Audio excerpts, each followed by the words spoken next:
Assalamu alaikum. In this video, how to mask my face in Photoshop. Let's begin.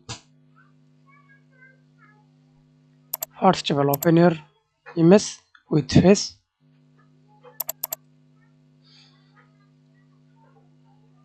Then step on, click direct layer mask and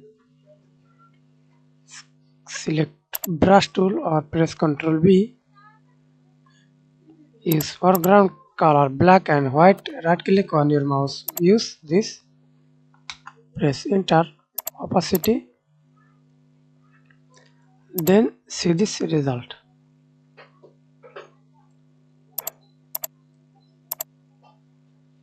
And you can use for background. Again, create a new layer. Down, use background color. Then click white, apply. Same process.